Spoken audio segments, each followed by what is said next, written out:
Bienvenue sur Info Live TV, ici Dina Cohen pour notre flash d'information. Selon un média irakien qui rapporte les propos de responsables libanais, le secrétaire général du Hezbollah, Hassan Nasrallah, aurait été empoisonné. Après 3 jours dans un état qualifié de sérieux, une équipe de médecins déplacés sur les lieux aurait réussi à lui sauver la vie. Selon certaines sources au Liban, Israël est déjà soupçonné d'être à l'origine de cet empoisonnement. Cependant, des responsables de l'organisation chiite démentent cette nouvelle qui, selon eux, n'est que mensonge.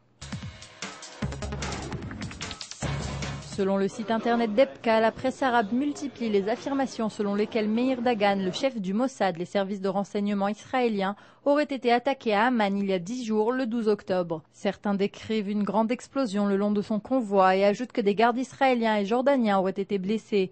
D'autres affirment que Dagan lui-même aurait été blessé ou même tué dans l'attaque. Cependant, les autorités israéliennes démentent cette information.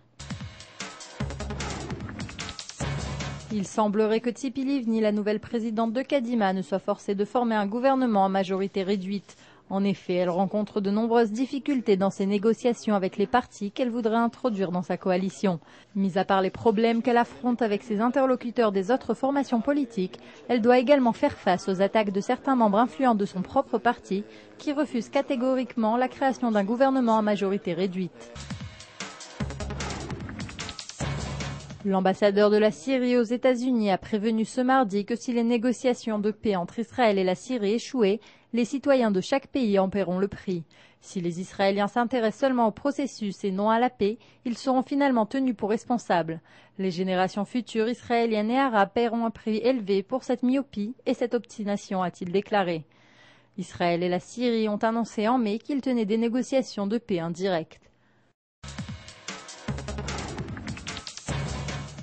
L'impact de la crise économique se fait toujours ressentir. La bourse de Tel Aviv a enregistré de faibles pertes ce mercredi dès l'ouverture, à l'image des bourses européennes qui ont ouvert avec des chutes instantanées qui ont été plus basses en Asie. L'indice du Tel Aviv 25 a chuté de 1,2% et le Tel Aviv 100 a perdu 1,5%.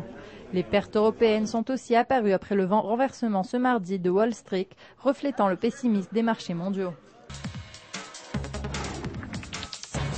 Un des gros titres de l'actualité en Israël est un rapport récent qui dévoile que l'Iran considérait une attaque préventive sur Israël. Le rapport se base sur les déclarations du docteur Seyed Safavi, le responsable de l'Institut de recherche stratégique de Téhéran et par ailleurs conseiller du leader suprême Ali Khamenei. Ce haut responsable iranien a confié à des diplomates londoniens qu'un plan d'attaque sur Israël avait été proposé au gouvernement de Téhéran. En effet, certains leaders sont inquiets et redoutent une éventuelle offensive israélienne prenant pour cible les réacteurs nucléaires iraniens. Cependant, il a ajouté que cette stratégie ne s'était pas intégrée au programme politique iranien.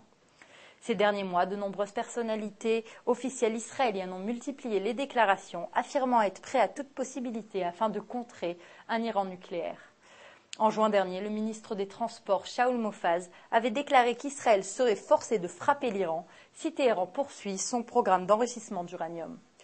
En septembre, le responsable de la division de renseignement militaire israélien avait déclaré que si l'Iran continue son programme nucléaire selon sa cadence actuelle, Téhéran pourrait atteindre l'armement nucléaire d'ici 2011, ouvrant apparemment la voie à une attaque israélienne sur Téhéran.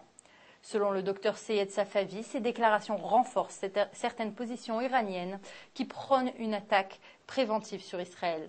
Selon lui, Téhéran a récemment fait le brouillon d'une nouvelle politique dans le but de riposter à une attaque israélienne ou américaine sur son équipement nucléaire.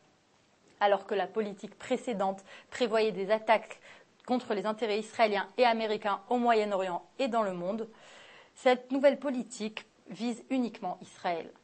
Les experts pensent que ce changement est dû aux prochaines élections américaines. En effet, celles-ci pourraient introduire d'éventuelles négociations entre Washington et Téhéran. De plus, les Iraniens semblent convaincus de toute attaque américaine sur l'Iran inclurait la participation des Israéliens. Merci de nous avoir suivis sur Info Live TV. Ici Dina Cohen, depuis Jérusalem.